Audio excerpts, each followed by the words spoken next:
আমাদের আলোচনের আলো ঘরে ঘরে চালো খালি মিছিল দিয়ে শেষ, অথচ সিলেবাসে ঢোকাতে পারেনি। আকীদা, বিশ্বাস, ঈমান যা ছাড়া পরকালে কোনো আমল কবুল হবে না, সেটার দীক্ষা আমাদের সিলেবাসে নাই। সেজন্য দেখেন আমাদের দেশের শিক্ষিত মানুষ ঘুরে বেড়ায় দাড়ি শেভ করা, ক্লিন শেভ, প্যান্ট টাকুর নিচে ঝুলতে ঝুলতে ছিঁড়ে যায়, বোম মারলেও কোরআনটা ঠিক মতো পড়তে পারে না, ঈমান কি আকীদা কি বোঝে না, সূরা ফাতিহাটা পড়তে বললে 18 জায়গায় ভুল হয়, আছে কিনা? সম্পূর্ণ একটা ত্রুটিপূর্ণ শিক্ষা ব্যবস্থা আমাদের এখানে রাখা হয়েছে, যাতে করে আমার ছেলেরা, আমার মেয়েরা মানে ইসলাম মুখী না হতে পারে। ওরা শিক্ষিত হবে কিন্তু টাটকা সেকুলার হবে। ওরা MA ডিগ্রি লাভ করবে, PhD হোল্ডার হবে, কিন্তু ওদের ভিতরে ঈমানের কিছু থাকবে না। ওরা অনেক বড় বড় ইঞ্জিনিয়ার হবে, ডাক্তার হবে, বৈমানিক হবে, কিন্তু গায়ে কাপড় থাকবে না মেয়েদের। ঠিক এই প্ল্যান বাস্তবায়নের জন্যই সিলেবাসটা যুগ যুগ ধরে আমাদের এইভাবে করে রাখা হয়েছে। কেন? এত পার্সেন্ট মুসলিম, তাদের কি স্কুলে কোরআন শেখার ব্যবস্থা রাখা এটা তাদের অধিকার নয়? সেখানে তারা আকীদা শিখবে, এটা তাদের অধিকার নয়? কেন স্কুলে ধর্ম শিক্ষা শিক্ষক রাখা যায় না? কেন এর জন্য আমাকে আলাদা বক্তব্য যাওয়া লাগবে? বুঝতে পারেননি? শুধু কি তাই রাখা তো হয়নি, উল্টা আমাদের সিলেবাসে ঈমান হরণ করতে পারে এইরকম উপাদান আমাদের সিলেবাসে ঢুকিয়ে দেওয়া হয়েছে। এবার কিছু কারেকশন হচ্ছে বলে আমরা খবর পেয়েছি, যেন ভালো কিছু হয়। তারপরেও সম্মানিত উপস্থিতি, আমাদের সিলেবাসটা নিয়ে আরো বেশি কাজ করতে হবে।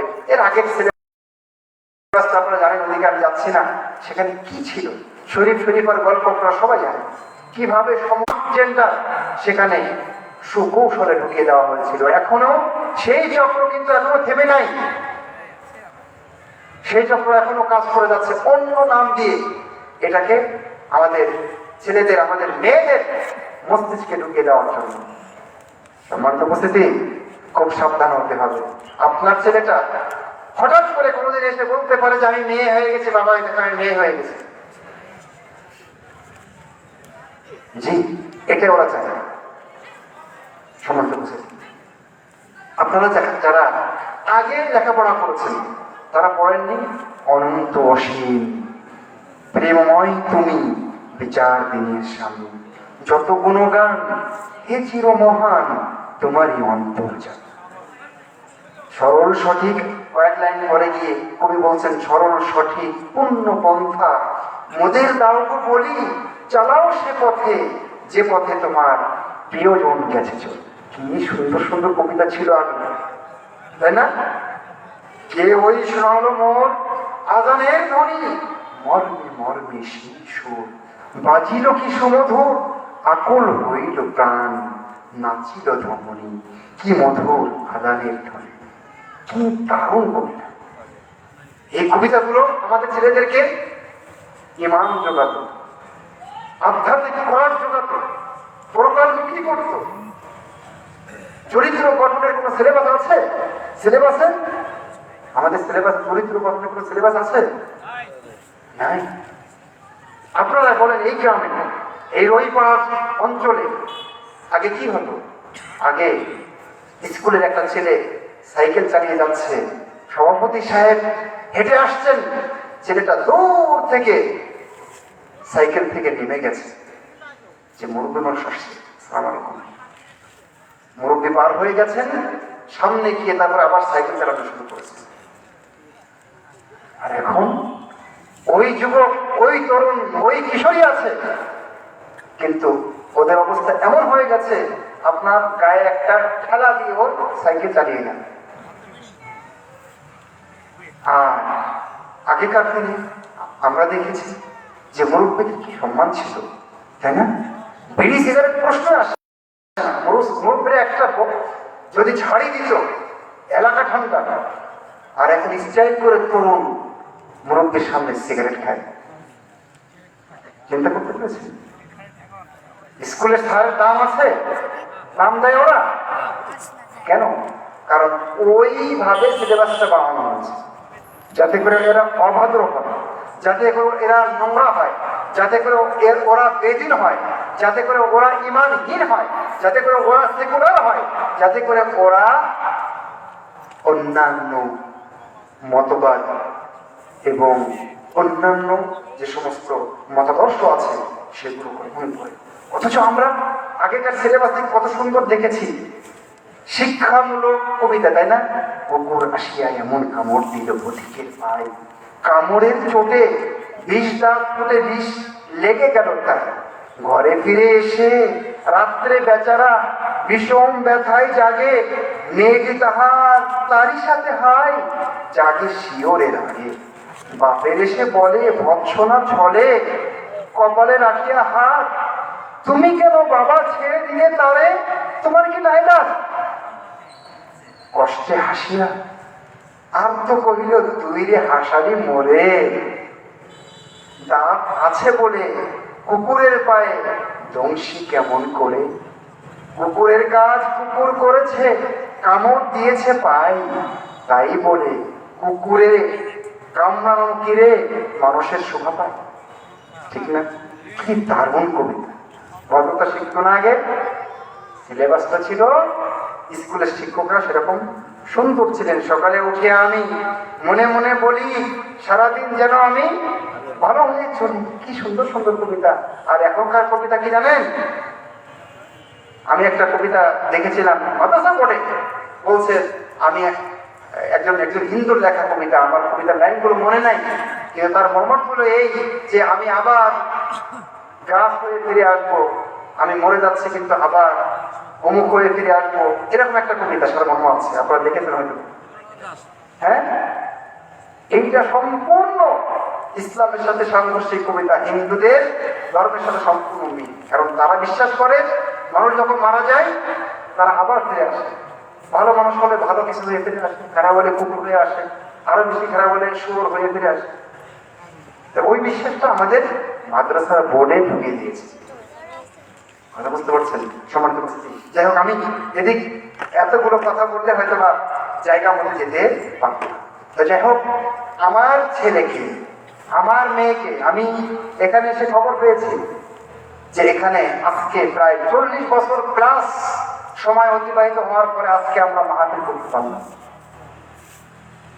সেজন্য আল্লাহ শুকরিয়া, কিন্তু এতদিন করতে পারিনি, সেজন্য এটা সম্পূর্ণ আমাদের ব্যর্থতা। শোনেন, আপনার ছেলেকে, আপনার মেয়েকে এমন শিক্ষা দিতে হবে যেন সে আপনার জন্য দোয়া করতে পারে, যেন সে হাত উঠিয়ে আল্লাহর কাছে আপনার জন্য কাঁদতে পারে। সে লন্ডনে চাকরি করে, আমেরিকায় থাকে, ঢাকাতে বড় চাকরি করে, ভালো ইঞ্জিনিয়ার, ভালো ডাক্তার, ভালো বৈমানিক, দোষের কিছু নাই, কিন্তু তার ভিতরে এমন শিক্ষা দেন যেন ওই ছেলেটা এসে আপনার কি বলে গোসল করাতে পারে, ধোয়াতে পারে, কাপড়টা পরাতে পারে, নিজের বাবার জানাজা যেন সে নিজে পড়াতে পারে। এই শিক্ষা দেওয়া যাবে না? ইসলাম কি বলেছে ইঞ্জিনিয়ারিং শেখা যাবে না? ইসলাম কি বলেছে ডাক্তারি শেখা যাবে না? জি না, ইসলাম বরং উৎসাহিত করেছে মানবতার কল্যাণে তোমরা ইঞ্জিনিয়ারিং পড়ো, সায়েন্স পড়ো, ম্যাথ পড়ো, ভূগোল পড়ো, সবই পড়ো, রসায়ন পড়ো, সবই পড়ো, কোন সমস্যা নেই। শুধু ইসলামের সাথে সাংঘর্ষিক না হলে হবে, কিন্তু আপনার ছেলেটার ভিতরে, আপনার মেয়েটার ভিতরে এমন শিক্ষা দিতে হবে যেন আপনার মায়ের খবর পেয়ে সে না বলে তোমরা মাটি দিয়ে দিও, অথবা যেন না বলে আচ্ছা ঠিক আছে আমি আসছি, এসে ফ্যাল করে তাকিয়ে আছে। মেয়েটা এসছে, মাথায় কাপড় নাই, বুকে ওড়না নাই, ফ্যাল ফ্যাল করে তাকিয়ে আছে, কি করতে হবে এটাও বোঝে না, দোয়াটা করতে হবে এটা যায় না। জানাজার সময় বলছে হুজুর আপনি পড়ান। আপনি আপনার বাবার জন্য যতটুকু কাঁদতে পারবেন, যতটুকু আন্তরিকতা দিয়ে দোয়া করতে পারবেন, দুনিয়ার কোন হুজুর পারবে না। পারবেন? কাবার ইমামও পারবে না। আপনি আপনার বাবার জন্য যতটুকু আন্তরিকতা দিয়ে দোয়া করবেন, এটা ভালো করে মাথায় রাখবেন। তাহলে আমি এখানে এসে যে কথাটা বলতে চাইলাম সেটা হচ্ছে, শিক্ষা আপনি যাই দেন বাচ্চাদেরকে, অবশ্যই প্রত্যেকটা সন্তান, আমি বলে যাচ্ছি আজকে রইপাড়াবাসীদেরকে যে আপনারা প্রত্যেকটা সন্তানকে আপনি যে লাইনে পড়াবেন বড় হয়ে কোনো দোষের নাই, সমস্যা নাই, কিন্তু তার আগে তার ইমানের ভিত্তিটা মজবুত করুন, তার কোরআনের জায়গাটা ঠিক করুন, যেন সে ডাক্তার হয়েও কি করতে পারে, চেম্বার বন্ধ করে সালাতে চলে যেতে পারে। পারা যাবে না? আপনার মৃত্যুর খবর পেয়ে যেন সে চলে আসতে পারে, দোয়া করতে পারে। আপনি অসুস্থ হয়েছেন, যেন সকল অবস্থায় সে বিমান চালায় তো ককপিটে বসে আপনার জন্য দোয়া করতে পারে যে আল্লাহ সকল অবস্থায় দোয়া কবুল হয়, তুমি আর আব্বাকে ক্ষমা করে দিও। এরকম সন্তান চান না? তাহলে তাদেরকে কি করতে হবে? এখন থেকে ফুরকানিয়া চালু হচ্ছে এখানে প্রত্যেকের সন্তান যেন এখানে পড়ালেখা করে এবং শিক্ষককে ভালো বেতন দিয়ে ভালো শিক্ষক নিয়ে আসবে। কথা বুঝতে পেরেছেন? আমি এ ব্যাপারে পরে কথা বলছি। আমি এখনো কোথায় আছি? আমি এখনো আছি যে কেন সন্তানকে লালন পালন করবো। আমরা বোধহয় আর বেশি সময় কথা বলতে পারবো না, তাই না মাহমুদুল হাসান? না, আমার পরে আবার আরেকজন আছেন, আবার আমার গাড়ি 12টায় আমাকে এমন সময় উঠিয়েছে মাহমুদুল হাসান, কি করবো বলো?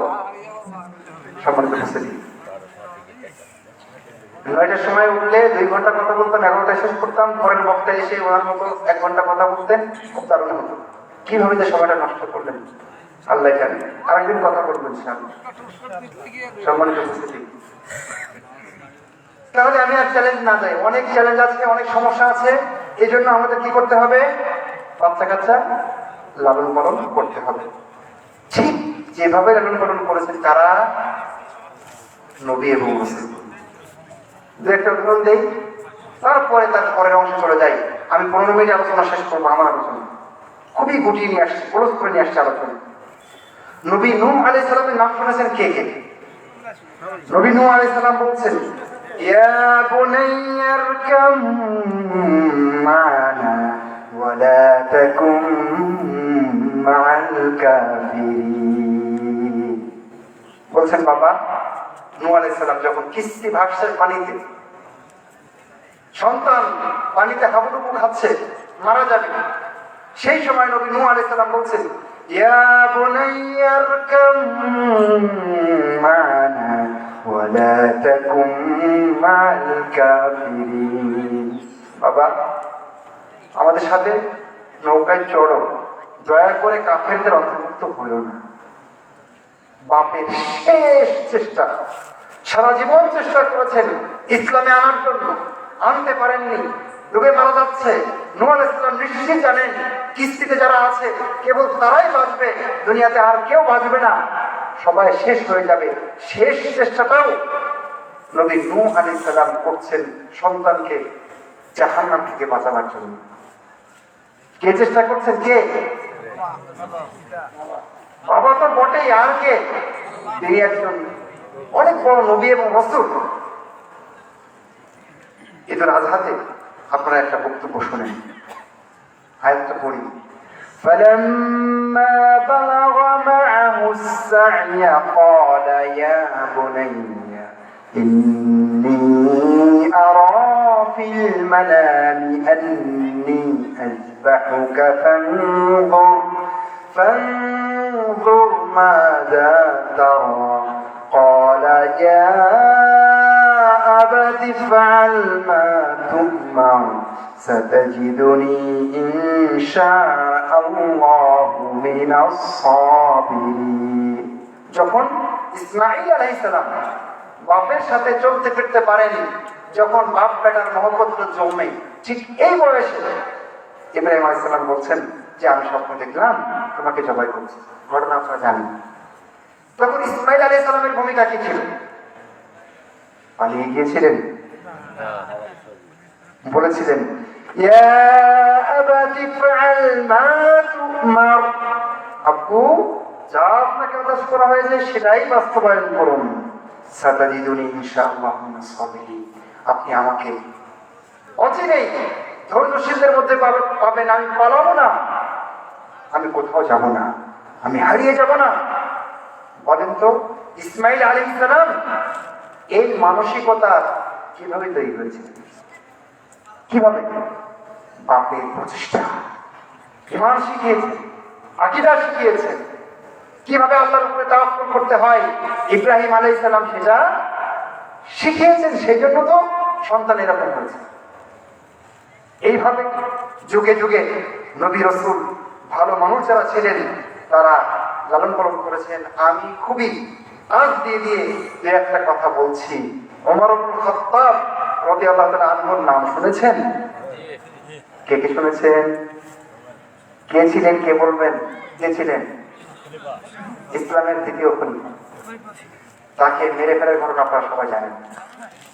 কি নির্মম ভাবে ওমর ইবনে খাত্তাবকে পেটে খঞ্জর মেরে রক্তাক্ত করে সে আহত অবস্থায় ধুকতে ধুকতে তাকে মরতে হচ্ছিল।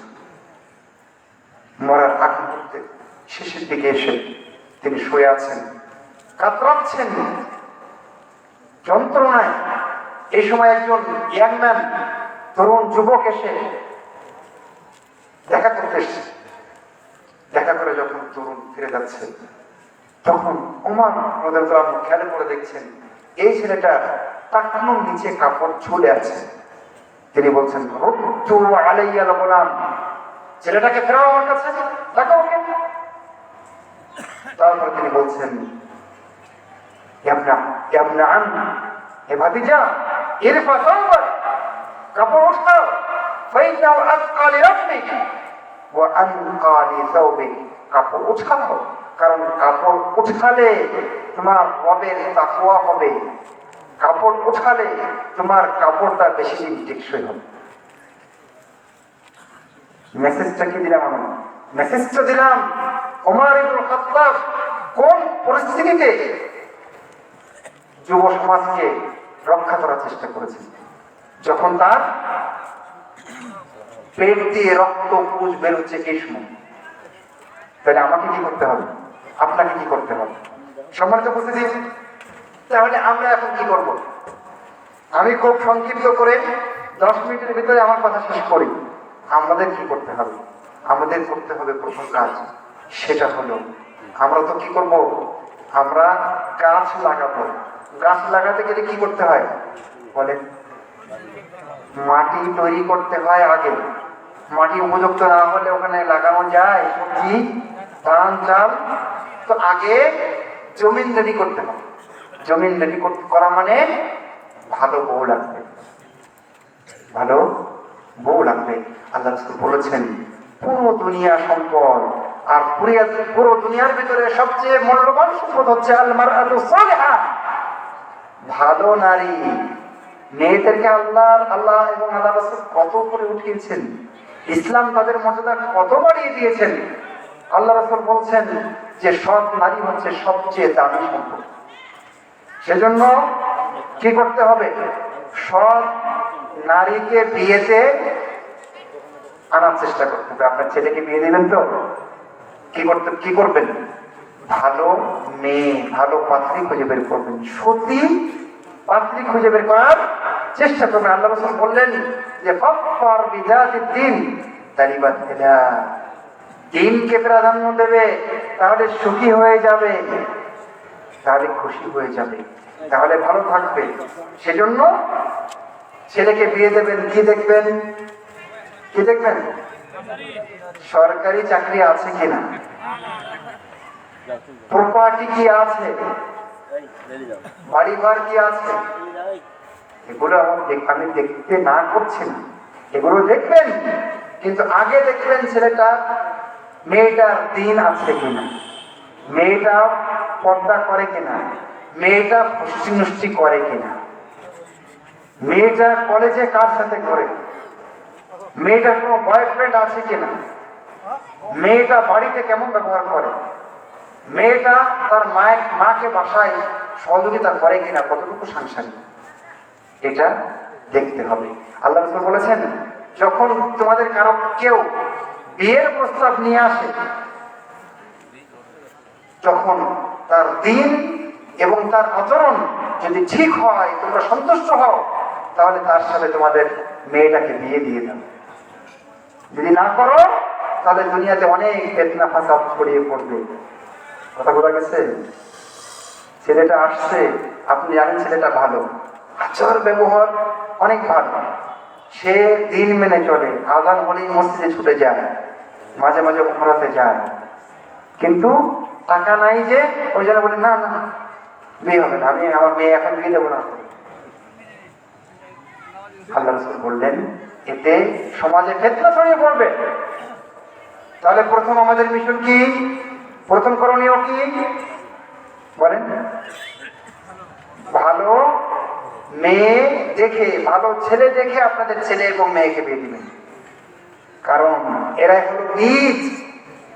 ভালো বীজ না হলে ভালো ফল হবে না।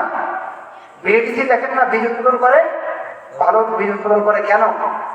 কারণ ভালো বীজ না হলে ভালো ফল হবে না, ভালো গাছ হবে না। সেজন্য আপনার ছেলেকে, আপনার মেয়েকে ভালো ছেলে দেখে এবং ভালো মেয়ে দেখে বিয়ে দিতে হবে। পাবেন কোথায়? নাই। পাবেন কোথায়? নাই তো। দেখবেন যে স্কুল ছুটি হলে শয়ে শয়ে মেয়ে যাচ্ছে, কিন্তু আপনার ছেলেটার জন্য মেয়ে খুঁজতে থাকেন, পাবেন না। কথা বুঝতে পারছেন? প্রিয় ভাইরা আমার, এখানে কাজ করতে হবে। আর 7 মিনিট আমার হাতে আছে, কারণ আমি সময় পাবো না, আমাকে বের হয়ে যেতে হবে। আমি খুব শর্টলি নেওয়ার চেষ্টা করছি। ঠিক আছে, বিয়ে দিয়েছেন ভালো দেখে, এরপরে আপনাকে কি করতে হবে? আপনাকে ভালো সন্তানের জন্য আল্লাহর কাছে দোয়া করতে হবে। আল্লাহ যেন আমার গর্ভে, আমার ঔরসে, আমাদের মিলনে যেন কি হয়, সব সন্তান জন্ম হয়। নবী ইব্রাহিম বলেছিলেন না, রব্বি হাবলি মিনাস সালিহিন ফাবাশশারনাহু বিগুলামিন হালিম।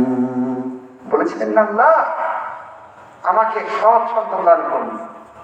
আর আল্লাহ দোয়া কবুল করলেন এবং বললেন যে আমি তোমাকে সৎ সন্তান দিয়ে দিলাম। তাহলে বাপ মায়ের এটা একটা মূল কাজ যে তারা সন্তানের জন্য দোয়া করবেন। দোয়া করেন? হ্যাঁ, দোয়া করেন? খুব কম মানুষ দোয়া করবে। এখন আধুনিক ইন্টারনেটের যুগে আরো দোয়া করি না, একটু সময় পেলে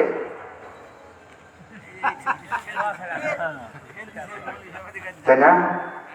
কি ছেলে, কি মেয়ে, কোনো ভ্রক্ষেপ না, সব এগুলোতে ব্যস্ত। দেখবেন মা ছেলেকে খাওয়াচ্ছে তুলে তুলে, আর মোবাইল, ঠিক আছে, দেখতে দেখতে দেখবেন ছেলে খাট থেকে পড়ে গেছে, জানি না, মোবাইল দেখতেছে। খুবই কঠিন পরিস্থিতিতে আমরা রয়েছি। তাহলে আমাদের 2 নম্বর কাজ কি? আমি সংক্ষিপ্ত করে মিশনগুলো বলে দিয়ে যাচ্ছি। দোয়া করবেন, ভালো দোয়া করবেন, বদ দোয়া করবেন। তিরমিজির হাদিস, ভালো দোয়া করলে যেমন লাগে, খারাপ দোয়া করলেও তেমন লাগে। আপনি অনেক রাগ করেছেন, মা মানুষ, ছেলেটা এত দুষ্টুমি করেছে, রাগে বললেন যে তুই যেন মানুষ হয়ে যা, এই তোর লেখাপড়া হবে না, তুই মানুষ হতে পারবি না, যা। খবরদার, এই কথা যেন কোনো বাপের মুখ দিয়ে বের না হয়, এই কথা যেন কোন মায়ের মুখ দিয়ে বের না হয়। অনেক রাগ করেছেন, তখন বলবেন আল্লাহ তোকে হেদায়েত দিক রে, ঠিক আছে? পারবেন না? সৌদি আরবে আমরা দেখেছি, আমি সৌদি আরবে 12 বছর পড়ালেখা করেছি মদিনায়, ওখানে দেখেছি অনেক রাগ করেছে, তখন আপনাকে বলবে, গালি দিবে। কি গালি জানেন? ওই হাদি, মানে আল্লাহ তোকে হেদায়েত দিক, এটাই হলো গালি। সে অপারেশন করতে পারবো না ইনশাআল্লাহ, অনেকে রাগ করেছেন, বলবেন আল্লাহ তোকে হিদায়াত দিন। মক্কার একজন ইমামের জীবনীতে আমি ইন্টারনেট খুঁজে পেয়েছি, আল্লাহই ভালো জানেন, ছোট অবস্থায় উনি বাড়িতে কোনো একটা অনুষ্ঠান চলছিল, অনুষ্ঠানে খাদ্য রান্না করা ছিল, উনি বালি নিয়ে খাবারে বালি ছিটাচ্ছিলেন। তখন মা এমন রাগ করেছেন, রাগের চোটে বলেছেন আল্লাহ তোকে খাবার ইমাম বানিয়ে দিক। বুঝতে পেরেছেন? তিনি এখন খাবার ইমাম। কেউ বলে থাকেন যে তিনি হলেন আব্দুর রহমান সুদাইস, কেউ বলে থাকেন তিনি হলেন কালবান। চিন্তা করতে পেরেছেন? সেজন্য ভালো যদি দোয়া না করতে পারেন চুপ থাকবেন, প্লিজ। খারাপ বলবেন না যে তোর তারা কিছু হবে না রে, তুই অকর্মা ঠিকই রে।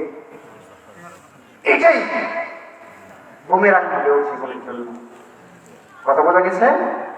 মানে এরকম দোয়া করা লাগে আল্লাহ ওকে শেষ করে দিস, এরকম বাপমার বলা লাগে না। বাপমা এরকম মন্তব্য করলেই সেটাই লেগে যাওয়ার ঝুঁকি আছে কি নাই? আছে। সম্মানিত উপস্থিতি,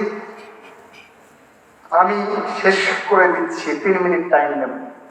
ভূমিষ্ঠ হওয়ার পরে গুরুত্বপূর্ণ কাজগুলো করবেন, ভালো নাম রাখবেন, ঠিক আছে?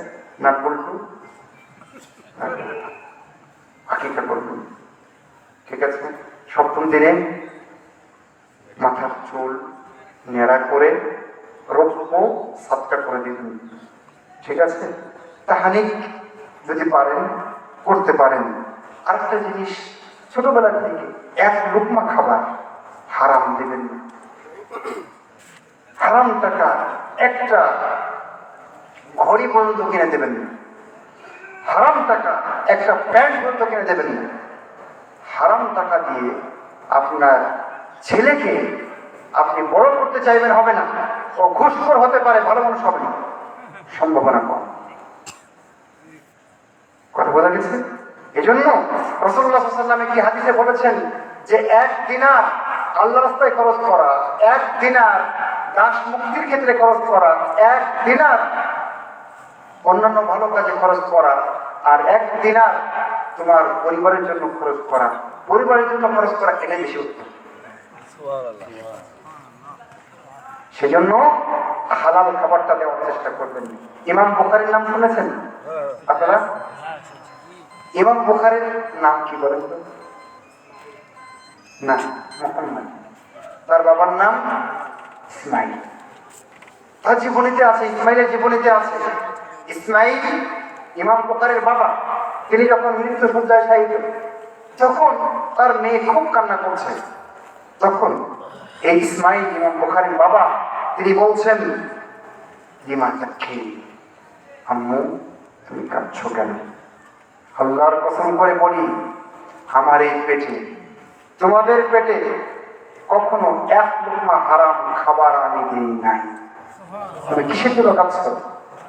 হতে পারে এই হালাল উপার্জনের কারণেই ইমাম বুখারীর মতো জগৎ বিখ্যাত একজন মনীষী আমরা পেয়েছি, যিনি আল্লাহর কিতাবের পরে সবচেয়ে বিশুদ্ধ কিতাব সহিহ বুখারী সংকলন করেছেন। সুবহানাল্লাহ। তাহলে আপনি হারাম টাকাও ইনকাম করবেন, ছেলেও ভালো বানাবেন, আশায় গড়ে বাড়ি, আশা কি হয়ে যাবে? যাই হোক, আমি কথা শেষ করছি, অনেক কথা রয়ে গেল। তবে যতটুকু বললাম একটু ইঙ্গিত দিতে পেরেছি, একটু চেষ্টা করেন। অন্য কোনো দিনে আর কোনো সময় যদি আয়োজন হয়, যদি আল্লাহ আমাকে কবুল করেন, সময়টা একটু মেনটেন করবেন। ইনশাআল্লাহ অনেক কথা বলবো, আপনাদেরকে আমার ভালো লেগেছে। জাযাকুমুল্লাহু খায়রান। মহানবুল আলামিন যতটুকু বলেছি ততটুকুতে বরকত দান করুন। আমাদের ছেলে মেয়েগুলোকে মহানবুল আলামিন সত্যিকার অর্থে মানুষের মতো মানুষ বানিয়ে দিন, যেন আমরা চলে যাওয়ার পরে বলতে পারে মানুষ যে এটা অমুকের ছেলে, দেখো কি ভদ্র, দেখো কত ভালো, দেখো বাপ মায়ের জন্য কি করে। মনে রাখবেন, আপনি আপনার জীবদ্দশাতে আপনি বেঁচে আছেন, আপনার ছেলেও বেঁচে আছেন। এই সময় একজন ছেলে বাপের সাথে ভালো ব্যবহার করবে না, কিন্তু মারা যাওয়ার পরে ভালো ব্যবহারটা আরো বেশি গুরুত্বপূর্ণ। তো মারা যাওয়ার পরে ভালো ব্যবহার হবে কেমনে? এই যে দান করবে, দোয়া করবে বাপের জন্য, ভালো ব্যবহার করবে, বাপের বন্ধুদের সাথে ভালো ব্যবহার করবে। কথা বুঝতে পারছেন? তো যাই হোক, যেন আমরা চলে যাওয়ার পরে সবাই বলে আমার আমার ছেলেটা খুব ভালো, ও খুব পরিষ্কার, ও খুব ইবাদত করে, ও খুব দান করে, 1 টাকা সুদ খায় না, কাউকে বকা দেয় না, কাউকে গালি দেয় না, মুরব্বীদেরকে শ্রদ্ধা করে, ছোটদেরকে ভালোবাসে। রাস্তা দিয়ে হাঁটলে মুখটা নিচের দিকে করে হাঁটে, দেখো মেয়েটা কত ভদ্র, কারো দিকে চোখ তুলে তাকায় না, কি পর্দানশীল, হাতও থেকে রাখে। এরকম মেয়ে বানাতে পারবো ইনশাআল্লাহ? বানা যায়। ছোটবেলা থেকে চেষ্টা করেন, পড়াশোনা থাকতে চেষ্টা করেন, ইনশাআল্লাহ আমার আপনার মেয়ে এরকম হবে হবে ইনশাআল্লাহ। মহানবুল আলামিন আমাদের ছেলে এবং মেয়েগুলোকে সত্যিকার অর্থে মানুষ করুন এবং তারা যেন আমাদের পাথেয় হিসাবে পরকালে আসে, সেই তৌফিক আমাদেরকে দান করুন।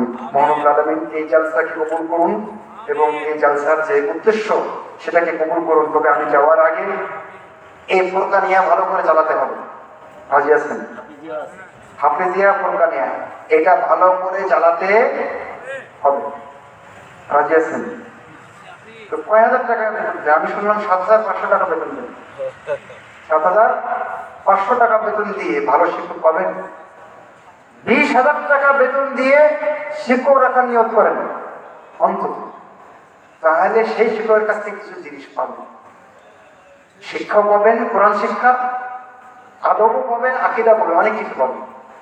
কথা বুঝতে পারছেন? আপনার ছেলেটা যখন প্রাইভেট পড়ান ম্যাথ, ফিজিক্স, কেমিস্ট্রি, তখন আপনি এক টিচারকে 5,000 টাকা দেন, আর এক হুজুর রেখে দিয়েছেন পুরো সমাজ মিলে 7,000 টাকা। সে লজ্জা, হতাশা, জি না, এইভাবে সমাজ ঘটবে না। মক্তব স্ট্রংলি চালু করতে হবে। স্কুলে কোরআন নাই, আকীদা নাই, সেটা স্কুলে এই মক্তবে ঢোকাতে হবে। আপনার ছেলেকে ছোটবেলায় টিকা দেন না? টিকা দেন। কেন টিকা দেন? যেন ভবিষ্যতে বসন্ত না হয়, যেন ভবিষ্যতে যক্ষা না হয়, যেন ভবিষ্যতে পোলিও না হয়, যেন ভবিষ্যতে জন্ডিস না হয়, তাই টিকা দেন না? এটা তো তার শরীর, মারা গেলে কবরে রাখলে 3 দিন পরে পচে গলে বাস হয়ে যাবে, কিন্তু তার ঈমান, তার রূহ, এর খোরাকের জন্য কি আপনি টিকা দিয়েছেন? যে রূহ কখনোই মরবে না, মারা যাওয়ার পরে উঠে যাবে, হয় ইঞ্জিনে না হয় নেমে যাবে সিজিনে, আপনি তার দেহের টিকা দিয়েছেন, কিন্তু তার রূহের টিকা দিয়েছেন কি? আমি চাইব তার রূহের টিকা দিন। আর সেই রূহের টিকা হচ্ছে কোরআন, হাদিস, আকীদা শেখান, যেন সে ডাক্তার হয়েও কি হতে পারে? নামাজি হতে পারে। যেন সে ইঞ্জিনিয়ার হয়েও জানাজা দিতে পারে, আপনার জন্য দোয়া করতে পারে। যেন সে বাইরে গেলে অনেক ফিতনা আসবে, কিন্তু সেই ফিতনা আপনি টিকা দিয়েছেন না আমাকে ছোটবেলায়, সেই ফিতনা তার গায়ে লাগবেই না। একদম গায়ে আসলেই ঠিক ফুটবল যেমন দেওয়ার লেগে ফিরে আসে, ওর গায়ে এই ফিতনা লেগে ফিরে যাবে। এমন শক্ত টিকা দিবেন আপনি, পারা যাবে তো ইনশাআল্লাহ। চেষ্টা করুন, তবে নিজে আগে আদর্শবান হওয়ার চেষ্টা করবেন, ঠিক আছে?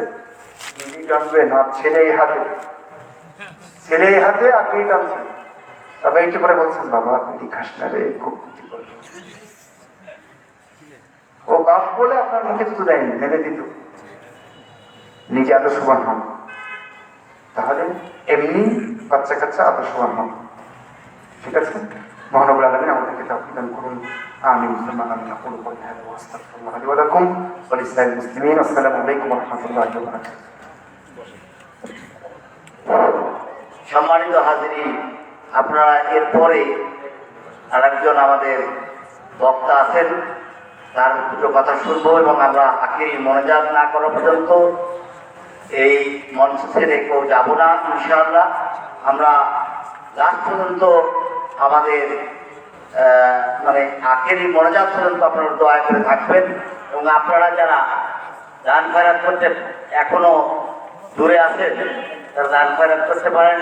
আমি শায়ক সাহেবের সৌজন্যে আমি একটা কথা বলতে চাচ্ছি যে আমাদের এই গ্রামের কৃতি সন্তান যিনি প্রথমে বক্তব্য দিয়ে গেছেন ইসলামী চিন্তাবিদ বৈজ্ঞানিক সুদূর আমেরিকা থেকে আগত, উনি মসজিদের আগামী রমজান মাসে 1,25,000 টাকা দান করে দিবেন, এটা তার কাছ থেকে আমরা ঘোষণা শুনেছি। আপনারা সকলেই তার জন্য দোয়া করবেন এবং